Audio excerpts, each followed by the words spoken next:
Hey guys, Brad from Team Crimson here, and today it's finally time to talk about the overdress meta.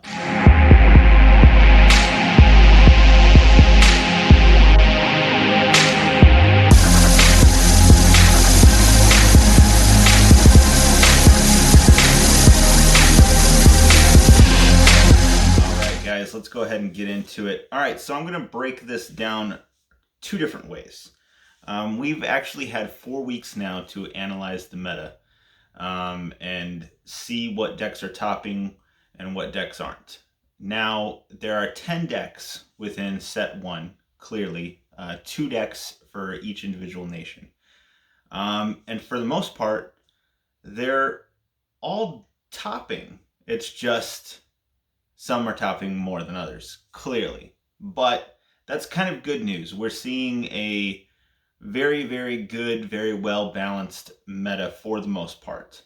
And that's a good place to be in for set 1. So right now I'm going to go for results. Go off of the results right now. I'm going to tell you the top 5 of what topped most. And then I'm also going to kind of give you my personal tier list, having played a decent amount of these decks and played against a decent amount of these decks as well, along with our group having played these as well. So first off, results wise, then I'll give you kind of more opinion based. All right, so let's go ahead and get into it. Top 5 from results. Number 5, Zorga. Zorga for Magnolia. For Stoichia. Zorga for Stoichia. It is the Grand Blue-esque type deck for Stoichia.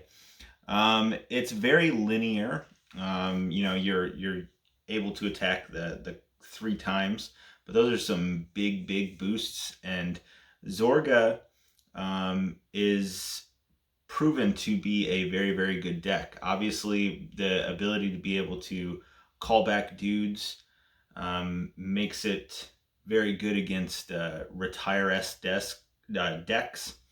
The imprisonment mechanic doesn't even hurt it too much. You can call back your dudes, or you can call dudes back from drop. So it's proven to be resourceful and just very, very good. I think over time it's going to get better and better, hopefully, as more and more order cards are revealed that can help support it and support Stoichia as a whole, but support Zorga. It's quite good. I think some of the problems that we're seeing with it is that you have to know the deck's ins and outs in order to pilot it and pilot it well. And then the other problem with it is it does tend to brick, clearly because it has a over-reliance of sorts with the order cards. Again, not too much of an issue. It's still a very, very, very powerful deck, very potent, but it just has some issues. And yeah. Number 4, Bruce, the final rush deck. I should say Zorga is at a 7%. Is at a 7%. It's had 11 wins. Bruce, number 4, it's at 8%, has 12 wins. Bruce, I think a lot of people, myself included, and some of us in the group, some of us, some of buddies of ours, some people we know, all kind of thought Bruce was going to be a lot more competitive than he is. He's still very clearly insanely good. That final rush mechanic is very, very potent. I think the problem that a lot of people were seeing is that it is inherently a turn 4 mechanic. So it is a little bit slower than some of these other decks, and it's very much reliant on the high roll. It very much wants to go first more than anything. If you low roll, you go second, it has some problems. Now, again, nothing that the deck can't necessarily overcome. We've seen Bruce, like I said, we've seen Bruce top, and it can do quite well. It can do well against these other ones, but it's just, it is the kind of high rolly nature with the deck that sets it back just a little bit. So, yeah, moving on. Number 3 is Nirvana. It's currently at 12%, has 18 wins. So Nirvana, it was one of those decks that I think a lot of us also thought was the exact opposite. We thought was going to be a lot weaker. It's over reliance on the overdress mechanic, which is inherently, placing 2 dudes for 1, basically. Just seemed like a lot. Also, the deck also has an over reliance on having to play arcs as early as possible. If you don't see your arcs, you probably aren't going to win.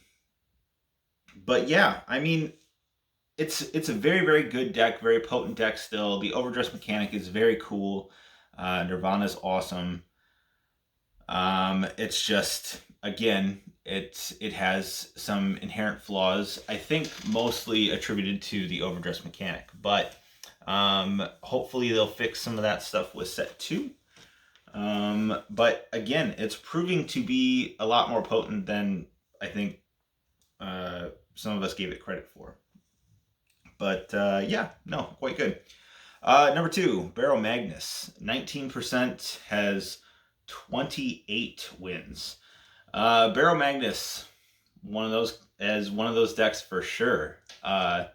We read the card when the card was revealed. We were kind of like, okay, this is a very solid card overall, but is it really that good? It can't be that good because Bruce seems to be the one that's good. Nope, complete opposite. It's not that Bruce is bad. It's just Barrow Magnus is so much better.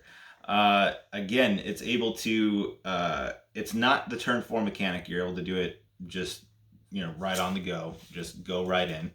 And there's just a lot of cards. The deck just flows very, very well. It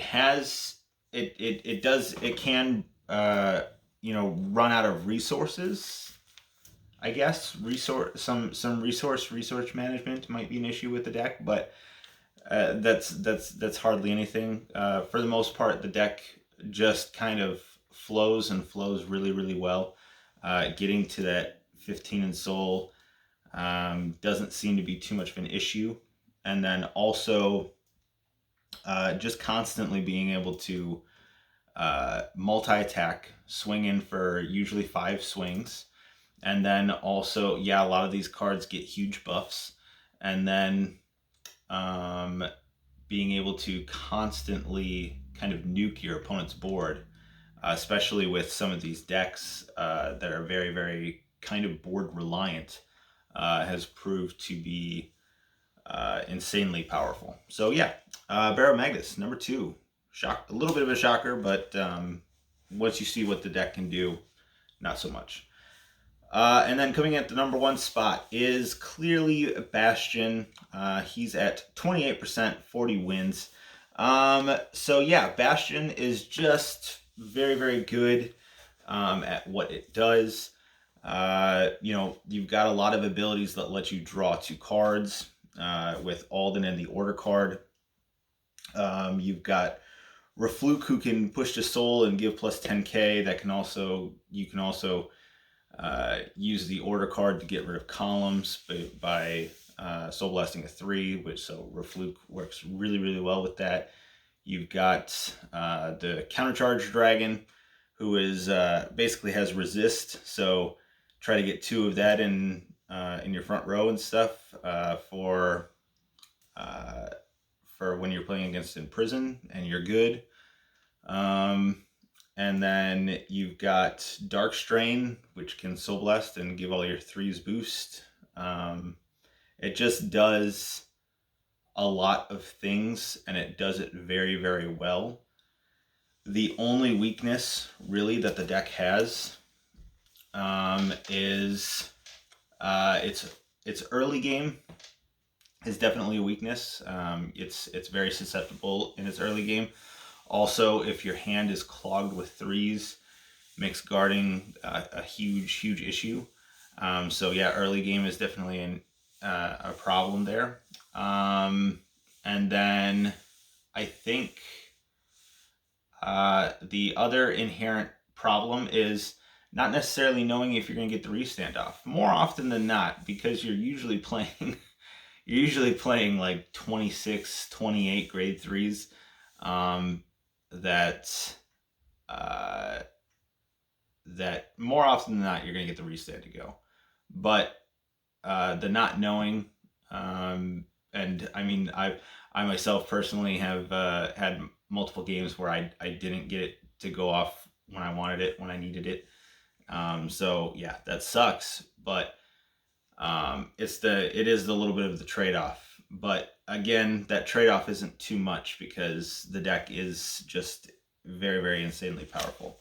I've seen a lot of things work to kind of counteract it. People will rush it, and if like I said, if your hand is clogged with threes, if you don't see a damage trigger to make those numbers a little easier to deal with, then it can become a problem.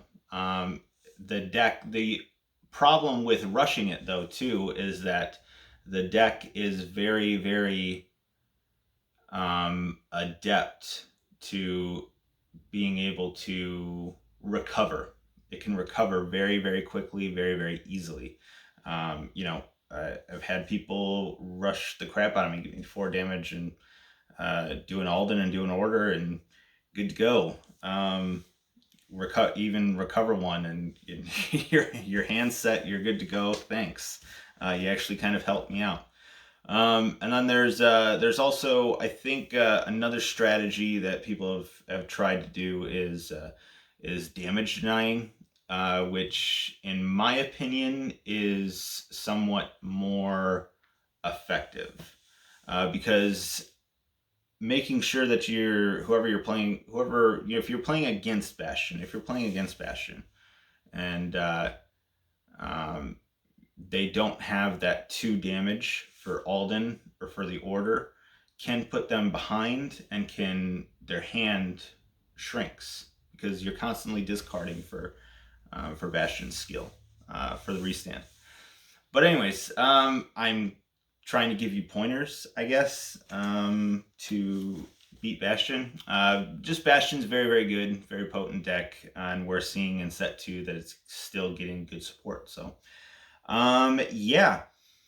So that's the results. Number 1, Bastion. Number 2, Barrow Magnus. 3 is Nirvana. 4, Bruce. And 5, Zorga. Now we're going to go off, and I'm going to go into my opinion and kind of form some tiers here. I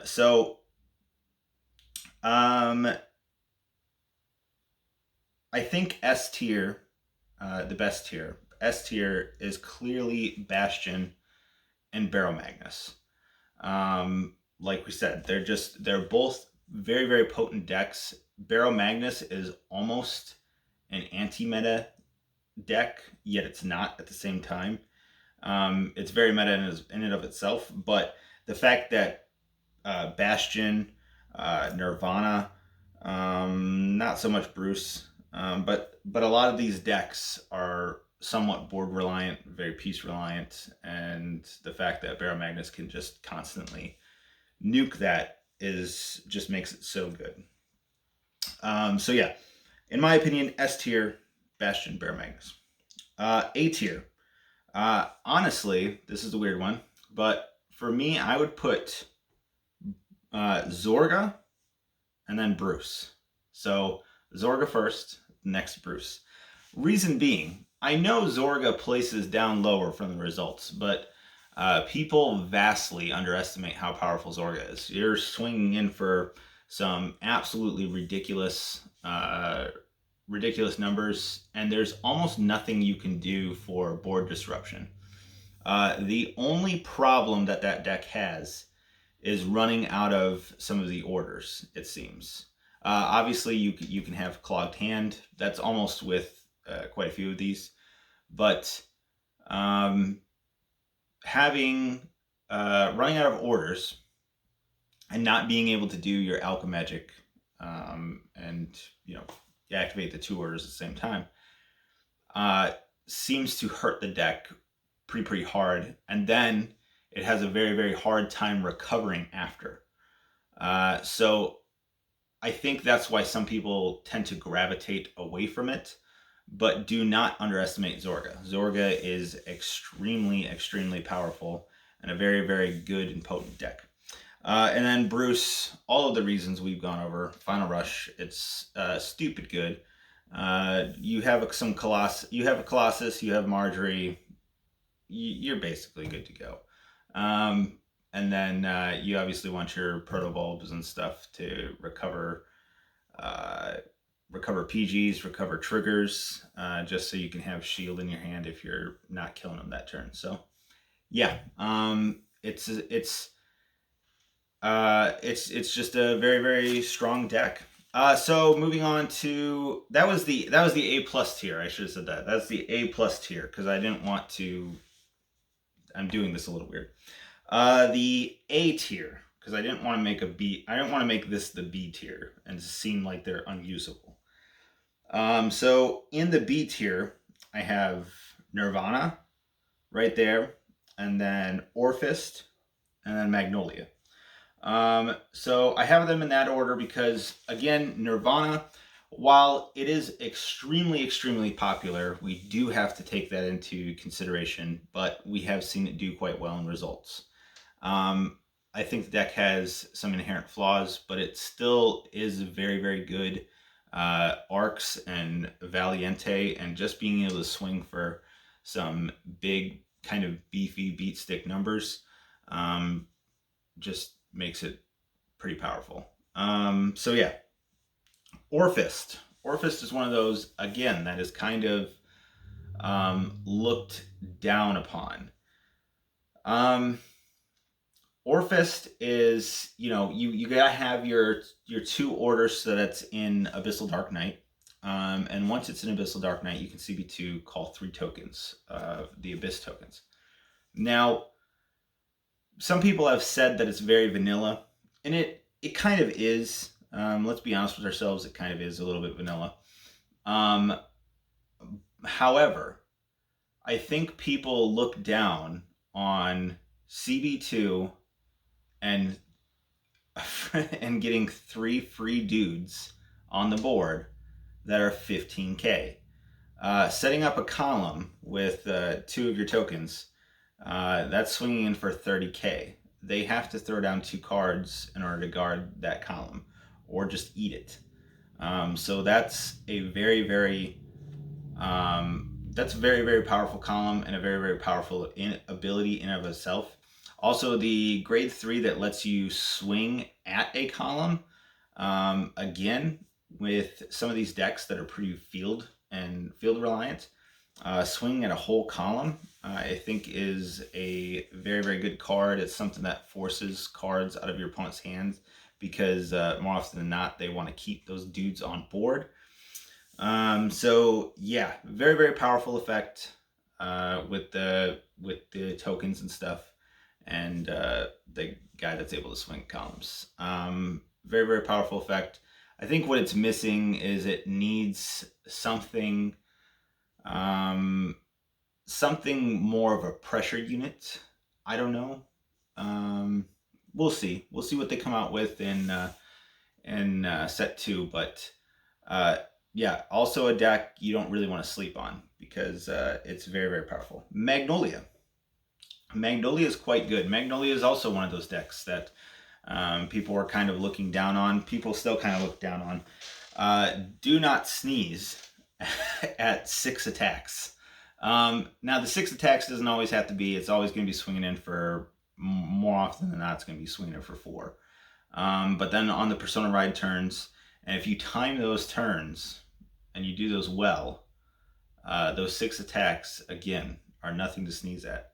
Especially with that damn grade 2 bear, who's able to share his power. I feel like that's pretty threatening. You've got grade 2 that's able to revive cards. Some people play some of the orders and stuff that's able to revive units as well. Yeah, I mean, it's a very, very good deck. It does take a little bit of getting used to. You have to make sure that some of these attacks are actually able to hit, and so you have to kind of plan accordingly. But again, it's a very good deck. Nothing to sneeze at. So again, in the A tier, Nirvana, Orfist, Magnolia, in that order. And then in B tier, I'm putting Snow and then Hexa Orb. Snow is pretty good too. Snow's inherent issue is that there's a lot of play around. Your opponent can either not give you the guys to actually imprison, or not enough to imprison to ever get to that 3. And then there's also decks like Bastion, who has the Resist Dragon that's able to just kind of get around it, along with being able to pay the cost to constantly bring back units too if you don't get your dragon. Nirvana is able to kind of avoid it a little bit too, because with Trick Stars, if you get all of your Trick Stars, you can just kind of spam them all on board, and then you're good. And you just try to kind of outnumber them. And then Barrow Magnus doesn't care. Bruce kind of doesn't care. You know, Marjorie, have some of his Marjories, you imprison it, he'll just pay the cost to bring Marjorie back, and it's good to go. The worst is Colossus. I mean, if a Bruce player throws down 2 Colossuses, then they're good. And then obviously Snow is not going to want to imprison the Colossuses, because then they're going to call back, and now they're on place and you can activate their skills again. So that's just going to make Bruce more threatening. So yeah, it's Zorga kind of doesn't give a crap either. Orphis cares a little bit, not a lot. So yeah, I think you're seeing what's going on here. Snow is an awesome deck. The imprisonment mechanic is awesome. There's a lot of things going for it. It's just, unfortunately, it doesn't quite have enough to kind of push it there. So hopefully with set 2, we'll see it get a little bit better. Hexa Orb is, I mean, it just does what it does. Nothing's wrong with it. It's just play Bastion. And then all the way down in the trash bin, just in the garbage, just throw Eugene. That's where Eugene belongs. Straight in the garbage. And if if you want to play it, go for it. I think you're an idiot, but maybe a little harsh, but yeah. I don't like Eugene. I think it's terrible. I think it's hot garbage. Hopefully, maybe they're going to make it better with set 2. You know, maybe. Maybe they're going to give it some support cards that it actually needs. But, I mean, coming out in set 1 and it's not even on life support. It's flatlining, and it's not on life support. It is flatlining. They're trying to resuscitate it, and you know, it's just inevitable until time of death is called. But yeah, I mean, so that's my opinion. That's my opinion on kind of how the tiers stack out.